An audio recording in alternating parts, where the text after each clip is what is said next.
Welcome back to This Week in Film. It's the weekly podcast where we get together, talk about the movies we've seen over the past 7 days, and discuss them. I'm Nick Bonanto, joined as always by Midwest Matt Lauer. Matt, how is it going?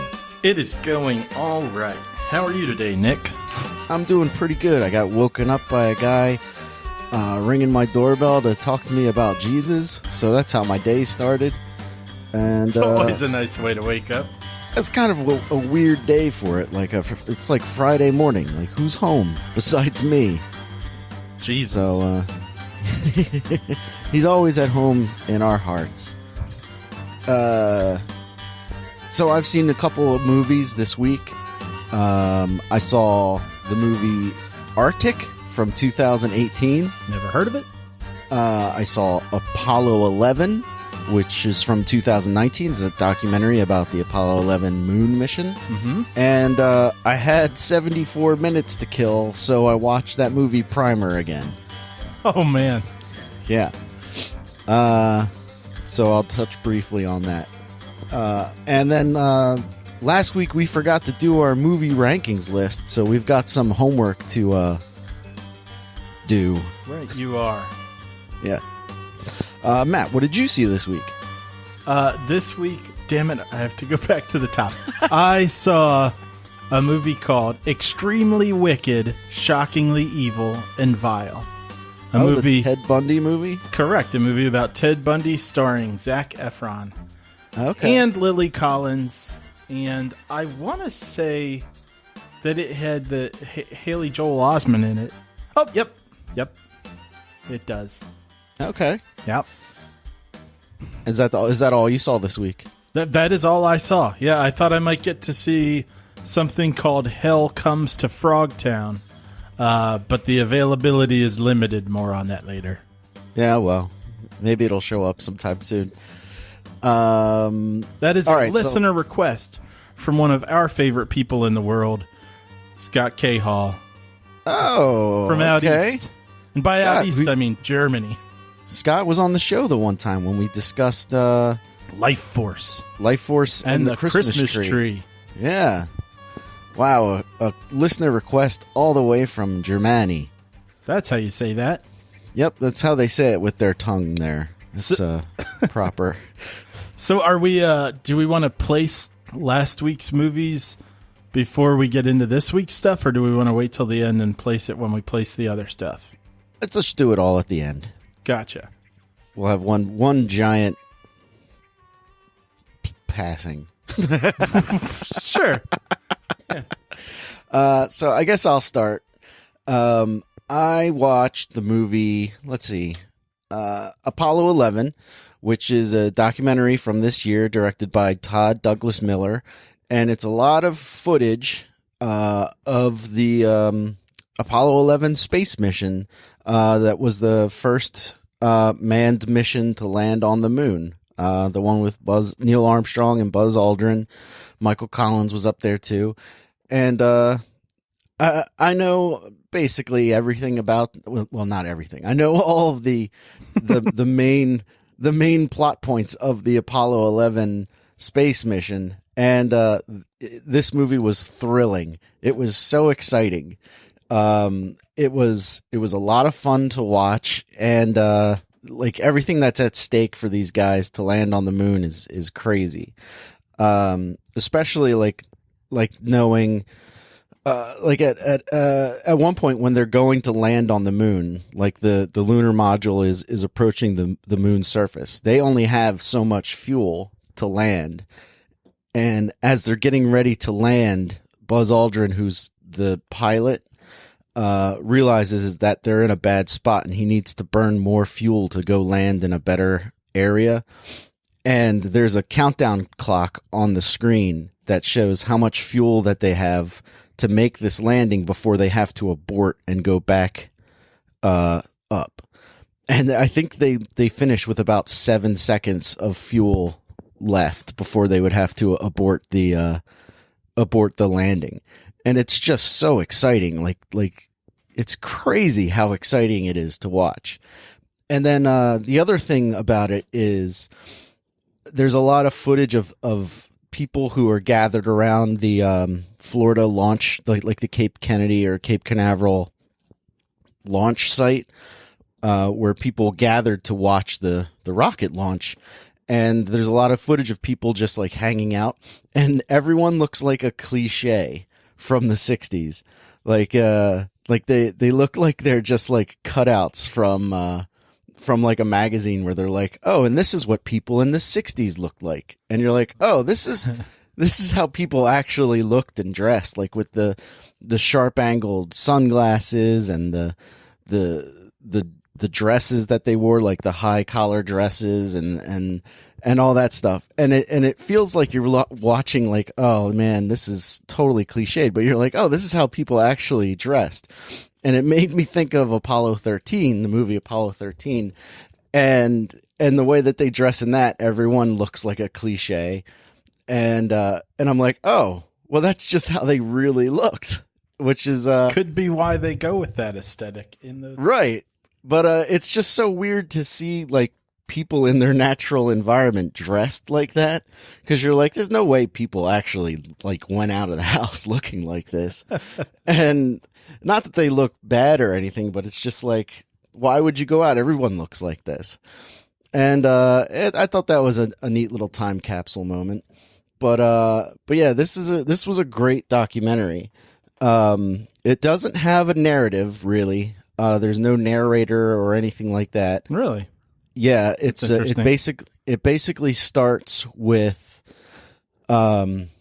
it's like a few hours from launch, and it's basically you follow the astronauts, and the footage is like highly restored, and a lot of it was shot with film. So I'm assuming that a lot of the sound that you're hearing is all sound design. Mm-hmm. Except for the radio communications, which were all recorded. And basically you follow the astronauts as they get ready to go into the spaceship, and you go back to mission control, and you see everybody getting ready in there. And there's a lot of the flight. I need to go, no go for launch. And they're like, go flight, that whole thing.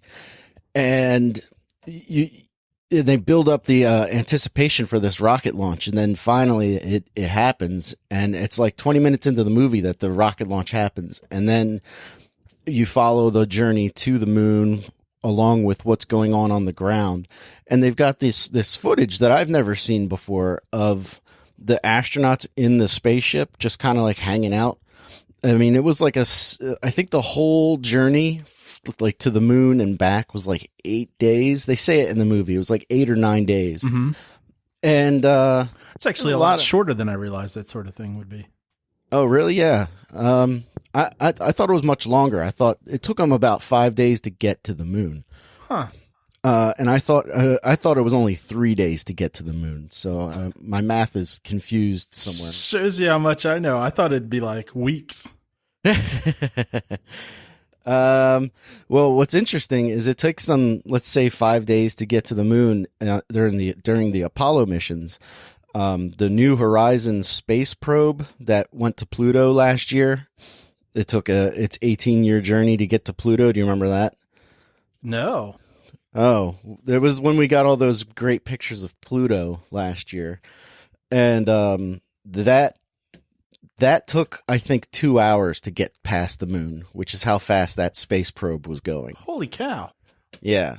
Is some crazy low number. Now, don't quote me on the time, but it was like some crazy low amount of time for it to get from the Earth past the moon compared to the Apollo missions, which took a few days to get to the moon. Now, granted, the reason that they weren't going as fast as that probe is because they had to stop at the moon. So, it wasn't that they didn't need to go that fast. Don't make your moon traveling plans based on that timeline. Right. It's not like they needed the Acela. But what I always think about is there must be just so much downtime. And then once the initial thrill of being weightless in space wears off and you're like stuck in this cramped room for 5 days, like you really must get on each other's nerves after a while. You're just like, I don't want to stand next to Buzz Aldrin anymore today, but I have to. Stupid Buzz. Yeah. But yeah, these guys are total heroes. Like it's amazing. And there's a moment where they show Neil Armstrong is on the final step outside the spaceship, and he's about to make the first step onto the moon, and he's like waiting for the television cameras to like work. And he's just out there hanging out, and he's like just talking about what the lunar surface looks like, and he says it looks like it's really deep, like sand, like real deep sand, but based on like how the ship is, it's only a few inches of this fine powder. And they're like, all right, Neil, we got cameras are running, but for some reason the image is upside down, but we can figure it out later. You're all set to go. And he's got to like make this jump. Like I think they expected the ship to sink into the lunar surface more than it did. And it really just kind of sits on the top. So there's like a 2-foot gap between the last step of the ladder and the surface of the moon. So he's got to do this jump. And that's when he does that. He takes the last step, and it's like a little jump, and then he does the one small step for man, one giant leap for mankind thing. And that was all him, like that saying. Like this isn't in the documentary, I just know that, but like he came up with that himself. Like that wasn't something NASA or writers came up with before the mission. Like scripted for him to say.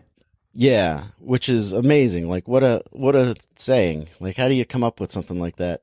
Well, if he had said something dumb, we would have just made that the thing. Yeah. If he had been like, holy cow, that was a big step. Boom, forever in history. Well, like after he's on the moon and he's like running around, like walking around for like a few, like I think 20 or 30 minutes, Buzz Aldrin gets to come out, and Neil's like walking him down the ladder. And Buzz says something along the lines of, and now I'm going to close the door to the lunar module, but I'm going to be careful to not lock it on my way out. And it's like, I was like, that's a really funny line. Would he have said that if he was the first man on the moon? And then they go about their mission, and then like at one point Nixon calls them from the Earth, because that's where Nixon is. And he's like, I feel like this is the most important phone call in the history of phone calls. And Buzz Aldrin and Neil Doesn't Armstrong say anything back just to fuck with the president. Like, can you hear me? Oh yeah, we were just messing with you. And they're just standing there, like standing at the camera, and then like they respond like, yeah, this is a great moment for all of mankind, blah blah blah. And then like one of the astronauts, I'm gonna say Neil, salutes, but it's like so goofy looking because he's in that spacesuit, so it's just like salute, and then they're like, goodbye, Mr. President, we're gonna go back to collecting rocks. And yeah, it's a thrilling documentary, especially if you're into space race stuff. Like it was a lot of fun to watch. And I think even if you're not into space race stuff, just as far as like human accomplishment, this is totally worth checking out. I mean, the sheer manpower that went into getting these guys to the moon and back is almost as much as this podcast. Forgive the pun, astronomical. No, you can't forgive that. I didn't really watch this documentary. I just wanted to make that. No, I'm just kidding. But I think that's all I got to say I'll about probably it. be watching that soon. That sounds pretty good. Yeah, it was. I'm not really quite cool. as into space as you are, but that you've seen a fair amount of these documentaries and stuff lately. It seems like there's a lot of like good stuff coming out recently. Yeah. This and a lot of the footage that they use in this documentary is like remastered stock stuff. Is that why, with the timing that everything is coming out now, that they've got the technology to clean up stuff so much, you think? Well, again, I may be incorrect, but I think like 2 years ago or 3 years ago, NASA released shit ton of footage and photographs and like unaltered footage from the Apollo missions, like all of them. So it's just that there's access to that stuff now?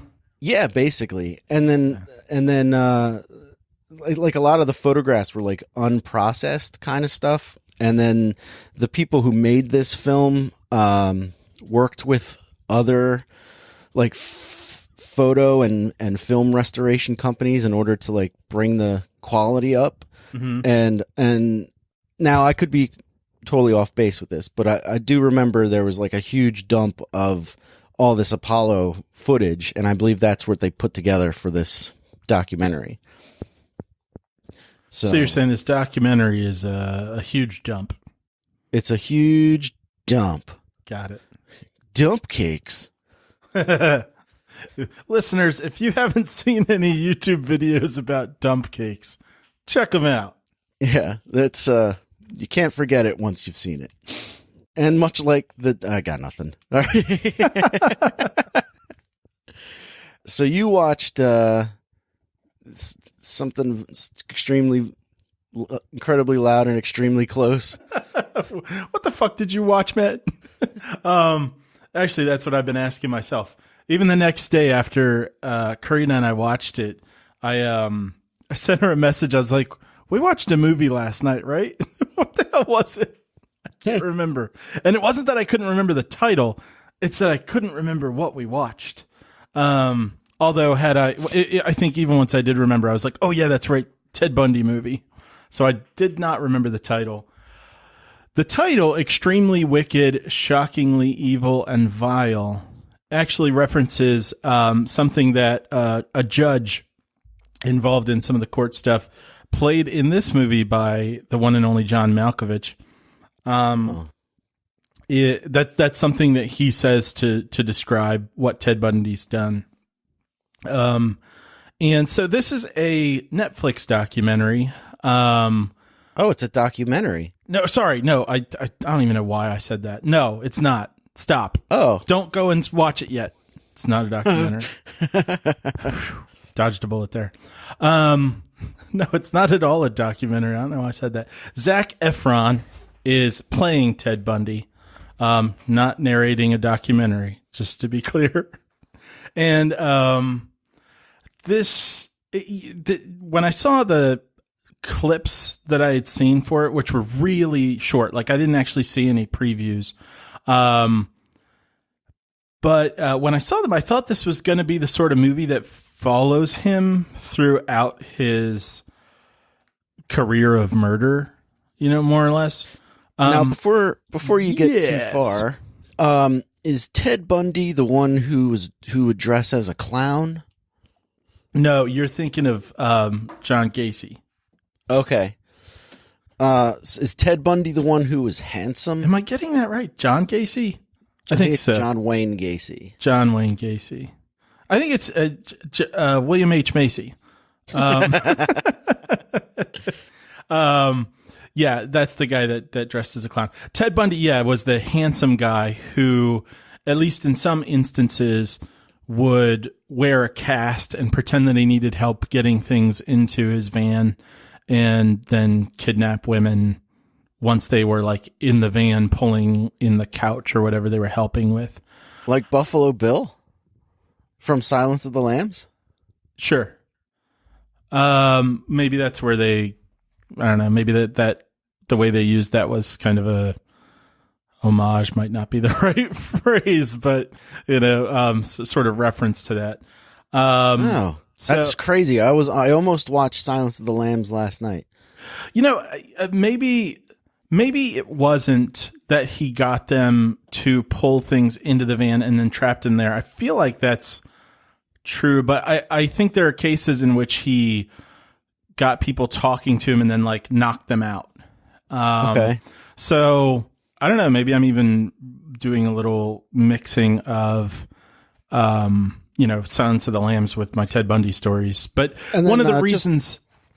Go ahead. One other question: is Ted Bundy the one who would paint, or is that also John Wayne Gacy?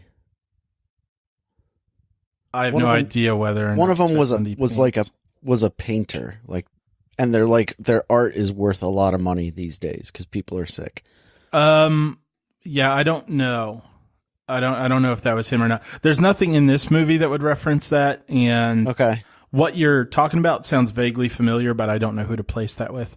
Getting all my serial killers confused. As is easy to do. But one of the reasons that I wouldn't know that from this movie is what this movie includes is not his like history of murder. You're not like following him throughout his criminal career. It's almost entirely based around his relationship with a woman who I think they're married at some point. I could be wrong on that though. They have a daughter together. And this movie's based on a book that I think she wrote. That would make sense. It's called The Phantom Prince: My Life with Ted Bundy. What you're seeing is a lot of how what he was doing was kind of impacting the relationship and how that was playing out and how he's communicating things with her. And so throughout the movie, you know why he's like going to prison and stuff like that and why he's in court, but it comes out kind of slowly. And this has a bit of it's not quite, I'd mentioned with some of these other Netflix movies how the pacing is such that it's just like, here's a plot line and it's over. Here's a plot line and it's over. And it's kind of episodic and feels sort of unprofessional. Like it's not actually a real movie that could ever be theatrical or anything. This doesn't feel quite like that. Oh, okay. But it's somewhere in between. It's got more of a natural 3-act kind of dynamics to the flow of it, and there's no huge climax or anything, but it follows a more standard rise and fall of the drama than some of those episodic movies. But it still doesn't quite feel like a theatrical movie. It just, I guess, feels kind of indie. But it's pretty good, and the acting in it's very good. Zac Efron isn't someone that I've ever thought to take seriously because I don't really know things that he is in that look like they were any good. Like Baywatch, or isn't he in that movie with just Perverted Grandpa or something like that? Like Dirty Grandpa, Bad Grandpa. I don't know. Yeah, something with Robert De Niro. I think he was in it, and they're like getting laid and I don't know, catching STDs or something. But that sounds fun. No, it didn't. And speaking of movies that you think sound fun that probably aren't, did you get around to watching that Sherlock and Holmes movie? Or Sherlock and what the hell was that movie called? Holmes and Watson. Holmes and Watson? No, not yet. Boy, did that movie not get liked. Yeah, I'm still going to watch it because I love Will Ferrell and John C. Reilly. Not for long, you don't. But anyway, back to this movie. There's not really a ton more for me to say, really, because What made you think of that movie? Because you just said something looked good. Oh. Or that it sounded fun, and I thought, no, not at all. And that's what I thought about Holmes and Watson, and apparently that's how other people feel about it. That said, Extremely Wicked, Shockingly Evil, and Vile isn't exactly memorable, but I would recommend it. When we first began our phone conversation today, or when we first started the show, you had to look up the name of the movie because you weren't entirely sure you had watched one.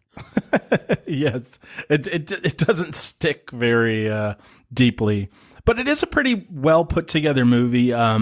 And there are good acting chops on the people. Zac Efron does a really good job. Lily Collins does a good job.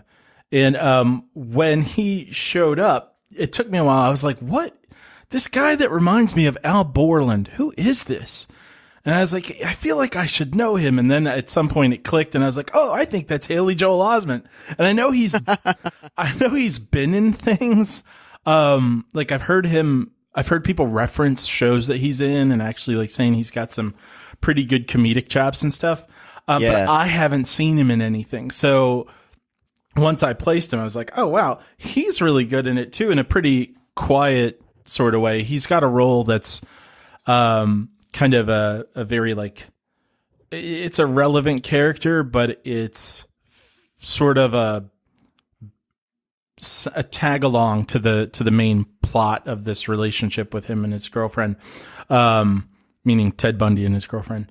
And he does a good job. I wouldn't say this is like an A+ movie or that I'm like so glad that I watched it. Mm-hmm. But I would say it's really worth watching. If you're looking for something ridiculous, see if you can find a TV show called The Spoils of Babylon. I hate to interrupt you in the middle of your thing, but I didn't want to forget about it. But Haley Joel Osment is in it, and it's a Will Ferrell TV show, and it is ridiculous. It is ridiculous. It's not really laugh out loud funny, but it's definitely giggle to yourself kind of funny. Okay. But The Spoils of Babylon, and Haley Joel Osment is in it, and he's terrific. Okay. Yeah. Well, based on this, I'd say like I believe you. You know, like I would believe that he knows what he's doing. And I mean, when a kid can act as well as he did when he was a kid, no reason to think that he'd be terrible as an adult. So yeah.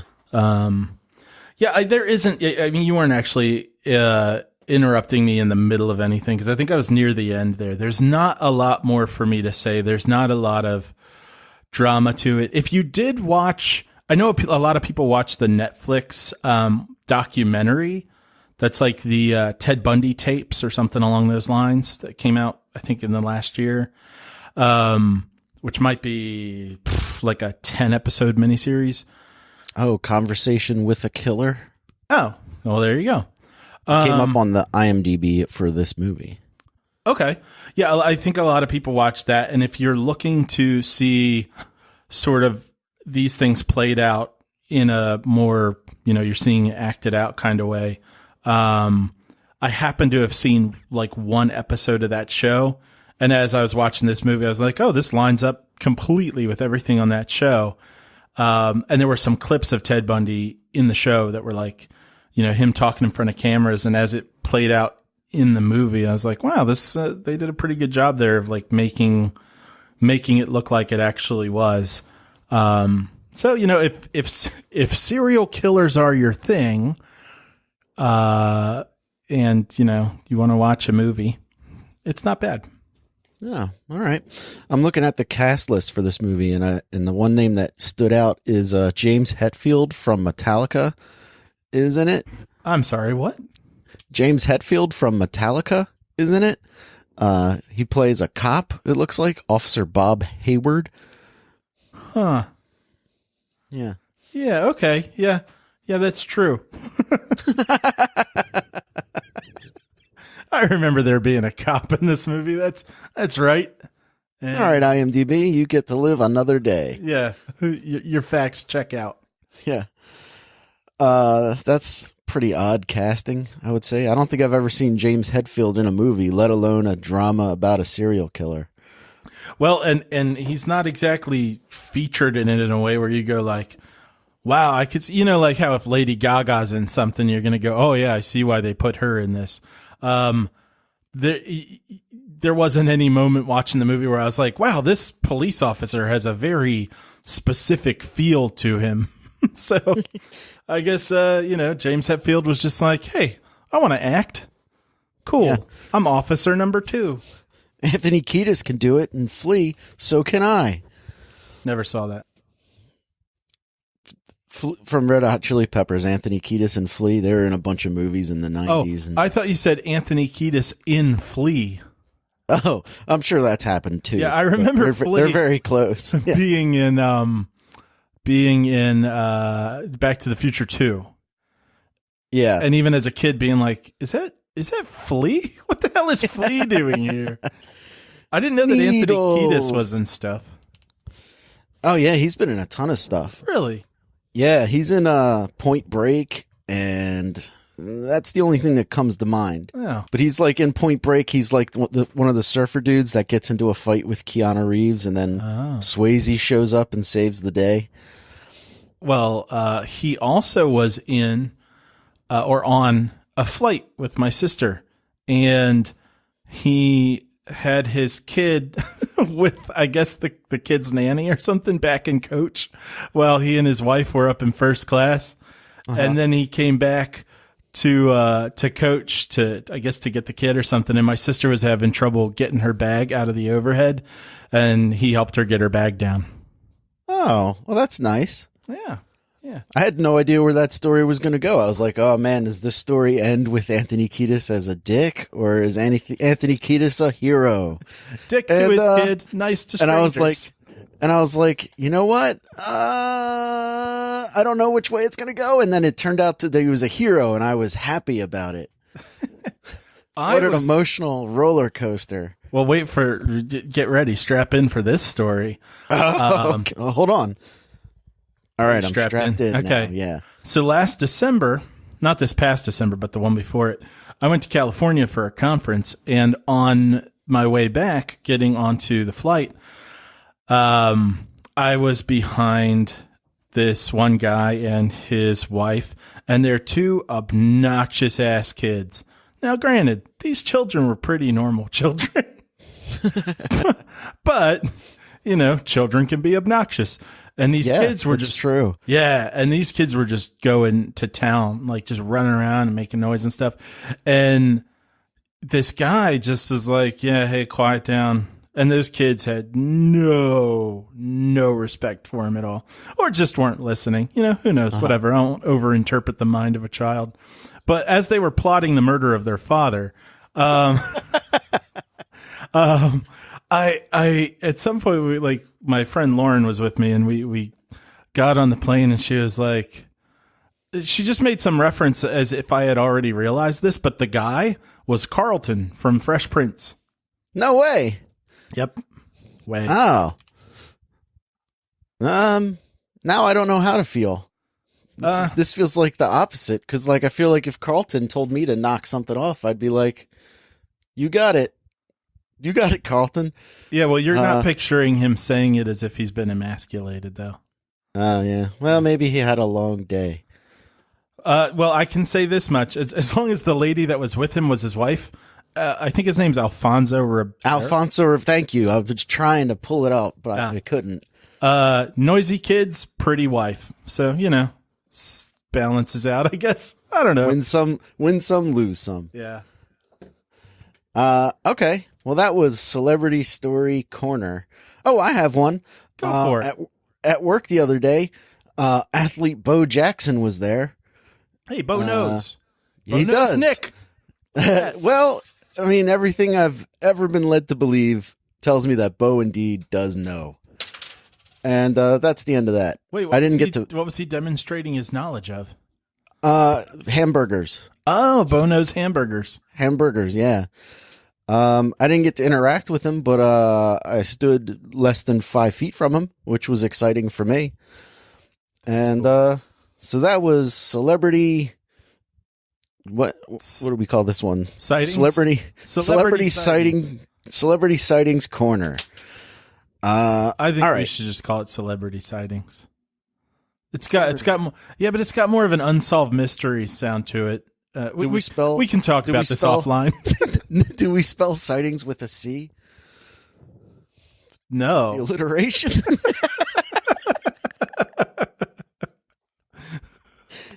We need to get a clip of the Unsolved Mysteries soundtrack and play that when we have celebrity sightings. And Robert Stack just going, update.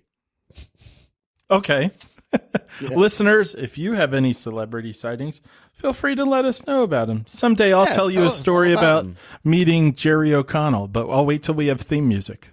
Oh, okay. Yeah. Now I got to get music. The Unsolved Mysteries. We just had this conversation, Nick. All right. Your so next that brings, movie. I think we review movies on this podcast. That brings me to one of the other movies that I saw this week called, I'm going to save this one for the end. I'm going to touch briefly on Primer. I watched Primer again. If you listened to last week's episode, I talked about the movie Primer. And if you didn't hear last week's episode, briefly, this movie's about these two guys that accidentally invent a time machine, and basically their adventures trying to use time travel, but without causing any kind of a paradox that ruins everything. And on a second viewing of this movie, I like it probably the same, but I don't. I came away with just because you're complicated doesn't mean you're good. That's definitely true. With it, where I was like, this movie makes me think a lot, but that doesn't mean it was a good example of storytelling. Because now don't get me wrong, this movie is pretty cool, and I'll probably watch it again. Wow. Yeah, and not anytime soon, but like if because it's less than an hour and a half long, so it's like real quick. And two, it does make you think the whole time. Like when I finished watching it again last night, I went to another website and I searched on Google, explain the movie Primer to me. And there's like, I'll post on the website, a link to the article that I read about it. And basically, if someone has to explain something this complicated to you and you weren't able to really grasp what was going on during the film, it's not really a good example or a great execution of storytelling. Now, as a thought experiment, I think it really succeeds. But as far as like a film where you're being told a plot, it does fail in a few places. I still think it's a marvel, especially for I think the budget was like $7,000 or something. Mm-hmm. And it looks great. And like I said, it's got a solid but very complicated story, but without the internet, I would have no idea, really what's going on. Gotcha. So that's all I have to add to Primer. Like watching it a second time did not reveal, like it did not come together. Like, when you watch Ocean's 11 for the second time and you're like, oh man, they really set everything up. This movie doesn't do that. I don't know that Ocean's 11 would have been my example, but I do get what you mean. Yeah. Well, like this movie, like you think when you watch it again, you're gonna be like, oh, they set up all this stuff beforehand.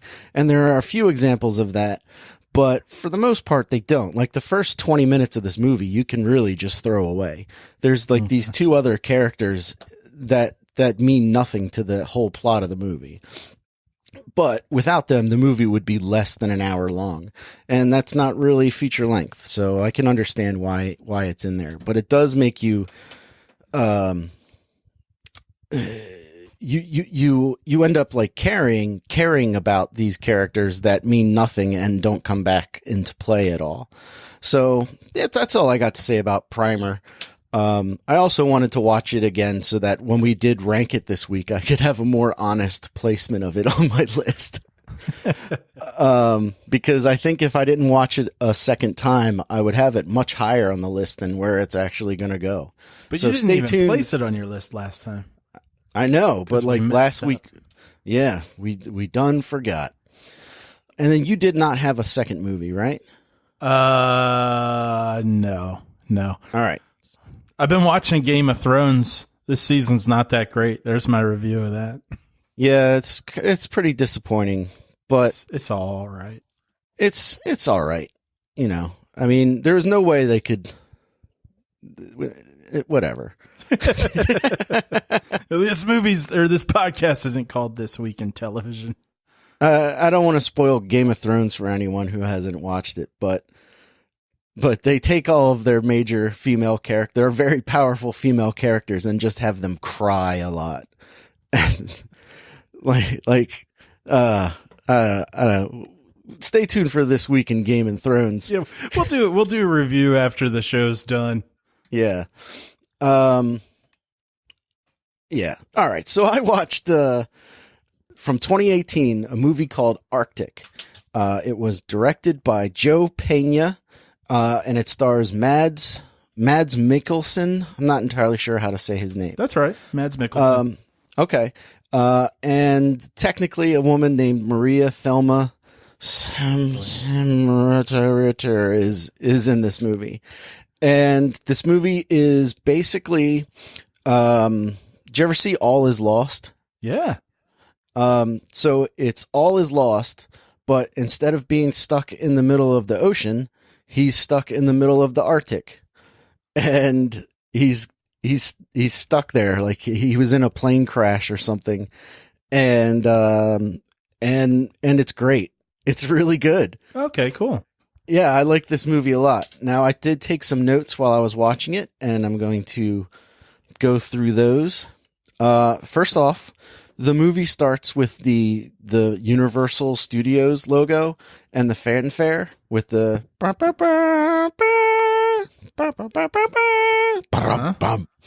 I love that. I think that's probably the best studio logo. So there's that. Because of the music. Because of the music and like you're flying around the Earth and it looks cool. You know, it it's really more gets space stuff for you. Yeah. You know, it's really well done. You know what else is funny is that the Apollo 11 documentary I watched is also a Universal. Universal was involved in that in some way, and they showed the old-fashioned Universal logo, which I thought was a nice touch because, you know, it's a movie that takes place all with old footage, so they use the old Universal logo. I was like, oh, that's pretty good. I think one day we're going to have like some sort of anniversary on this podcast and admit that this is less a podcast about movies and more of a time capsule that shows Nick's love of space and dreams of being an astronaut. Oh man, that'd be great. Hey NASA, if you're listening, make me an astronaut. I do get motion sick. I hope that doesn't disqualify me. No, not at all. You know that ride at the carnival where they spins you around and you're like pressed up against the wall? Gravitron. Yeah, the Gravitron. Can't do that anymore. Oh, no? No, I get all sick. Not like throw up sick. Stupid age. Yeah. I used to be able to go on that like 6 times in a row. I read this week in medical news, I read that the reason you get motion sick as you get older, like you develop motion sickness, is because your inner ear becomes less fluid as you get older. Mm-hmm. And then and that leads to like greater motion sickness. That makes sense. So there you go. That was this week in medical news. Anyway, back to Arctic. This movie was great, like I said. It starts off with Mads Mikkelsen. He's been trapped in the Arctic for quite some time. You're not entirely sure how long, but the movie does an excellent job of showing that he's been there for a very long time, and that things weren't always great for him. At one point he takes off, he like has this shelter inside the wreckage of his airplane, and he takes off his boots and he's missing some toes, and you're like, oh man, he might have everything down to a science now, as far as like every day he goes out and he works on his SOS sign. He's got like this fishing setup, because he crashed on a lake, and he's able to fish, so he's got some food and he has water, and he goes out and he has like this hand powered emergency beacon. So like every day he fixes his SOS sign, he checks his fishing trap, and then he goes and sits on top of a mountain and cranks his emergency beacon for a period of time. And he's got this amazing wristwatch that like beeps whenever it's time for him to do something else. And for about 30 minutes, the wristwatch is the second character in the show, because he's just kind of like on autopilot, and then the wristwatch beeps and he's like, oh, I guess I got to go do my next task. And all I can think is, how did he program this wristwatch to know what to do, when to do it? Because it's not like it's a smartwatch or anything. It's just like a regular watch. But yeah, the wristwatch is great. So like I said, the movie does a great job and the movie has barely any dialogue because he's basically by himself for most of the movie. And it does a great job of showing how long he's been there, because at one point he whenever he goes up to crank his emergency beacon, he like has this map that he's made of the local area. And you can see, like, he goes to each spot on the map 5 times, and there's like scratches of 5 all over the map. And you're like, man, he has been there for a long time, and like way longer than anyone has a right to still be alive in this environment. And then he like looks to as he's coming down the mountain, you're like, oh, there's a polar bear. And immediately I thought, oh, Chekhov's polar bear. That polar bear is going to, I was like, we're going to see this polar bear again, I bet. And so then he's like up on a mountaintop, and all of a sudden a helicopter like shows up, and he like waves down the helicopter. But as the helicopter's coming to save him, this terrible windstorm kicks up, and the helicopter crashes. Oh God. Yeah. And he's like, he's like, you've got to be kidding me. And then he runs over to the helicopter to see if he can help. And there are 2 people inside. There's the pilot who is dead. And then there's the one survivor, but she's really badly hurt. And, so he like kind of stabilizes her, and then he just starts going through the helicopter, like looking for supplies. And he finds this bag of ramen noodles, and he just starts eating it dry. And he's got this look on his face that he's just so happy to eat something crunchy, and that it's not raw fish, which has been his diet for months now. He hasn't figured out how to make a fire yet? There's no wood. Fair enough. It's just like the snow. Good point. Yeah. And then this is at the point where I realized, like, there's music in this movie, and there shouldn't be. There's a lot of natural sound in this movie. Uh-huh. And the sound design and the natural sound is so like powerful that the music is almost distracting from it. Oh, that's too bad. Yeah. So he takes this survivor and like creates like this sled out of the door of the helicopter, and like transports her back to his shelter and like the broken airplane. Uh-huh. And then he goes back to the helicopter for more supplies, and the back of the helicopter opens up, and there's a medical sled there. Yeah. And he just has this moment of, oh man, you gotta be kidding me. And then they show, he like, the girl is like barely conscious, and he's like giving her medicine, like some of the medicine that's on the medical kit from the helicopter. And this is how they show time passes, is that, he gives her, it's like a iodine or some sort of solution for like infection. And he like pours a little bit of it out, and then he marks on the bottle where the level is. Mm-hmm. And then he like says to her, and she doesn't really speak English. She's some kind of, it's probably incorrect phrasing, but she's some kind of Asian. I don't know. Yeah, that's definitely incorrect phrasing. She's Asian of some sort. But like, it's not really clear. I want to say Korean, but I'm not sure. The helicopter that she's on has a Chinese flag, but it has also an American flag. It's like a science helicopter, like from a science station. Anyway, it doesn't really matter. She does speak a very little English, and she has like 3 lines in the whole movie because she's basically unconscious the whole time. But the movie shows he says to her, she's like, help is coming. They're going to come for you. He's like, they'll be here later today or tomorrow. And then basically the movie shows without any dialogue. It's been many days, and now he's out of medicine, to give her. And you're like, and then basically he has to make this decision. Does he stay? Oh, also she's getting worse. And he has to make this decision to either try to go to this not nearby, this science station that is, I want to say a 5-day journey away, or stay and wait for help to see if help comes for them.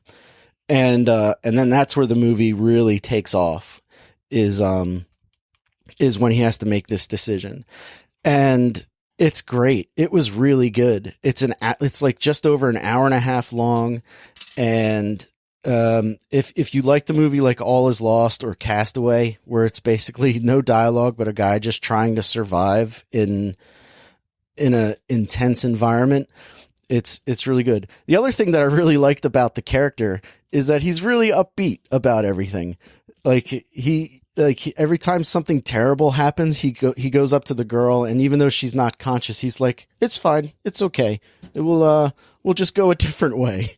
We'll go a better way." And he's just got this positive attitude about everything for such a long time that it's almost infectious. But yeah, I think that's really all I have to say about it without getting into too many spoilers. But his attitude, it sounds a bit like The Martian. Oh my God, yeah, that's one of my notes that I wrote down. I was like, it does have echoes of The Martian, especially at one point. He leaves behind a piece of equipment, and it's like that scene in The Martian where he leaves the note in the vehicle, where he's like, this was a good ship and she served me well. And but yeah, that's definitely one of my notes, is echoes of The Martian. That's pretty funny. But yeah, that's really it. And the guy is like the perfect guy for this.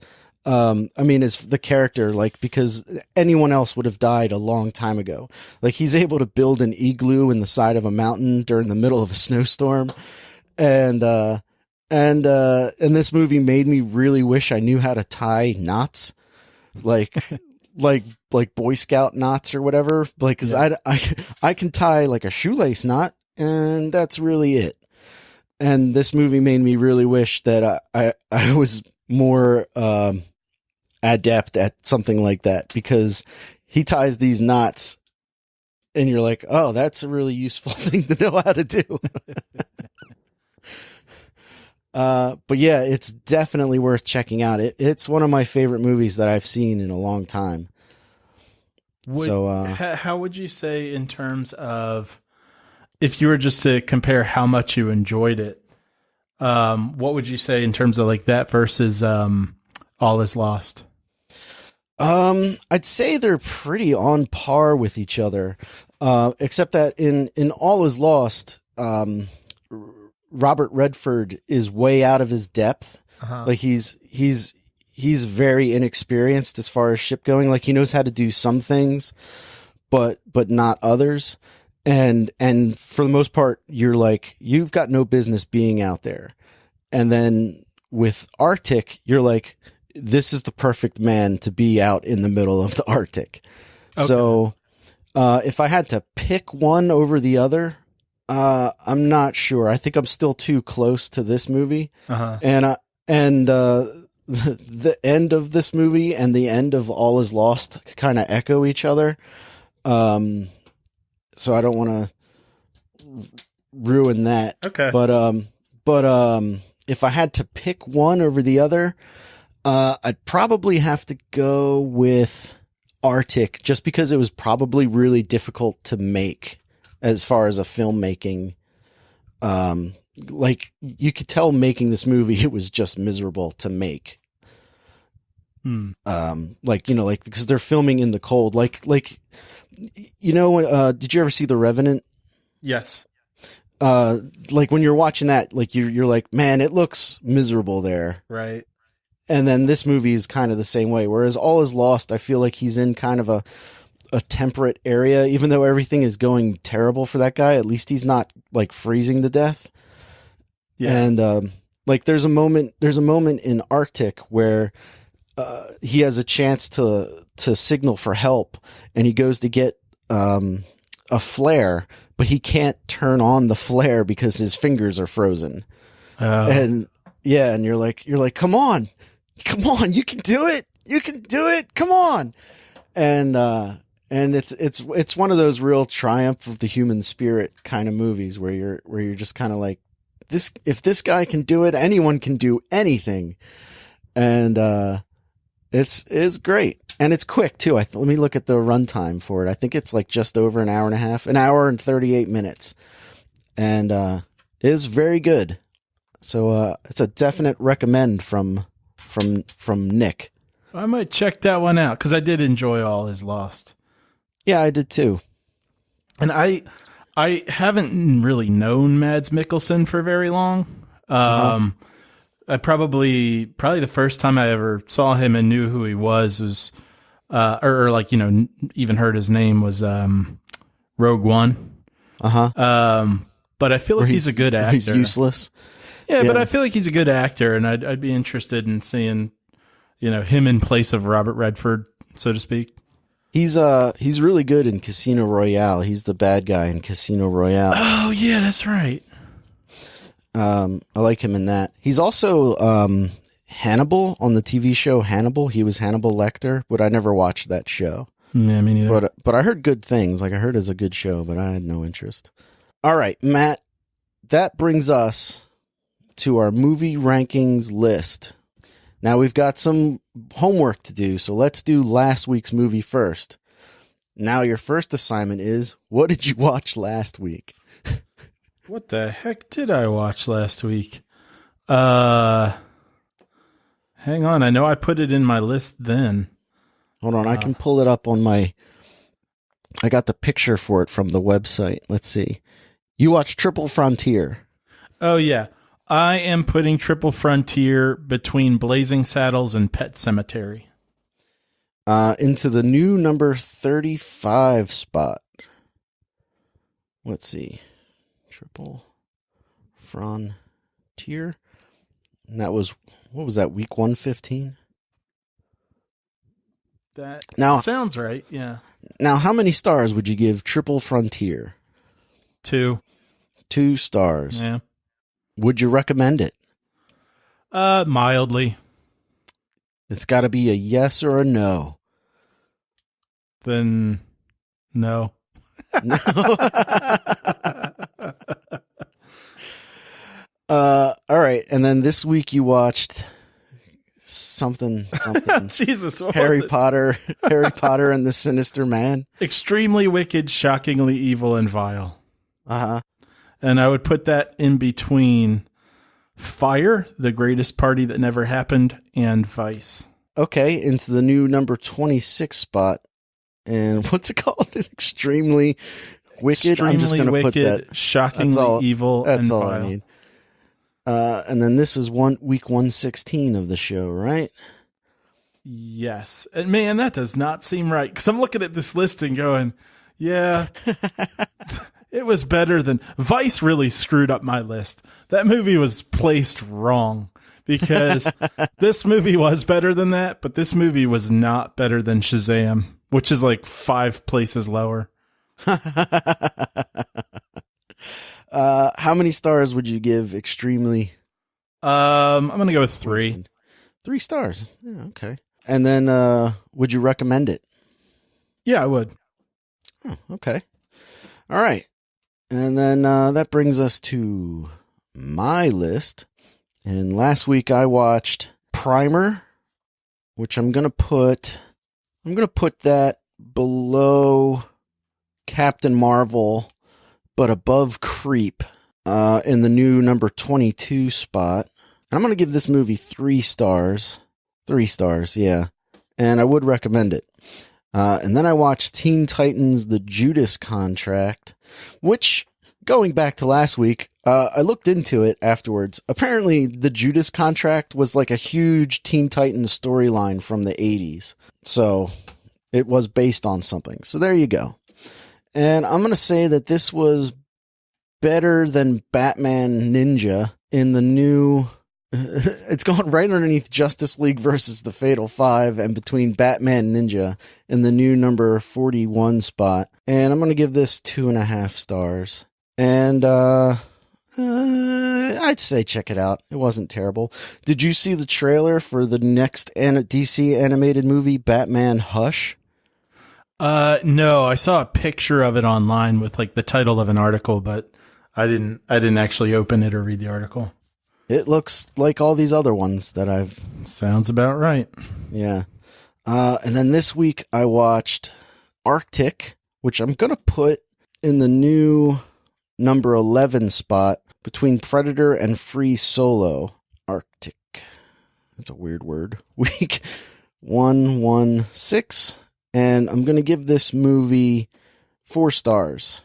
That might go up, but for right now, I'm going to say 4 stars, and that's a definite recommend. And then I also watched Apollo 11, which I'm going to put it right above it. So in the new number 11 spot between Predator and Arctic, I'm going to put Apollo 11, and I'm going to give this movie 4.5 stars. And it's a total recommend. And I think that's all the movies I watched, right? Sounds right. All right. That's that then. All right, Matt, anything to plug? Actually, I've mentioned the podcast Binge Mode before. I think then I was talking about when they were covering the Harry Potter series. And they also have done Game of Thrones. So they're doing, this season of Game of Thrones in this season of their show. And it's worth checking out. And if you're kind of along the same lines as me, where you're kind of disappointed in the season, I think they are too a bit, but at the same time, the things that the hosts enjoy, they get so excited about it. There are things that in my own, I don't know, disappointment or malaise or whatever, I would like overlook that they point out as like pretty good things. So if you're kind of frustrated and you're like, yeah, I wish I enjoyed this more, if you check out Binge Mode, you might actually get a few things out of it that you go like, oh yeah, actually I could get kind of excited about this or that thing that they did, well. Yeah. I'm excited for the last episode. I will say that, like, I want to see how they wrap everything up. And I do want to point out the reason that I'm into Game of Thrones is because of you. You forced me to watch it. Did I? Yeah, you were in town and you were like, you've got to watch Game of Thrones. So we like sat down and watched the first episode, and I was like, well, that was pretty good. And you're like, we'll keep going. And then we watched, I think we watched 3 episodes, and then I was hooked. And then I read all the books that are available. Yeah. And so, hey, Matt, thanks for bringing that into my life. You're welcome. I hope that, being as there's one more left, and it might be kind of disappointing too, that I feel like for myself this season, you know how some things when they end crappily, it ruins the whole thing? I feel like that's not the case with this for me. Like, I'm like, okay, the seasons that I enjoyed, I think I can still look at as good. So, Yeah, I think with a show like this, there's no way that it could live up to its expectation. Although the writing has been lackluster. Yeah. But as far as like a journey goes, and like the excitement that you had each week to watch each episode, it's going to be tough to match that. So, yeah, that's true. Congratulations, Game of Thrones. Although apparently rumor has it that there's going to be another Matrix movie. So, Yeah, right? Yeah. Get that excitement right back up there. You sent me that article, and then I read another article where Warner Brothers said the Wachowskis are not involved. And, that could be a good thing.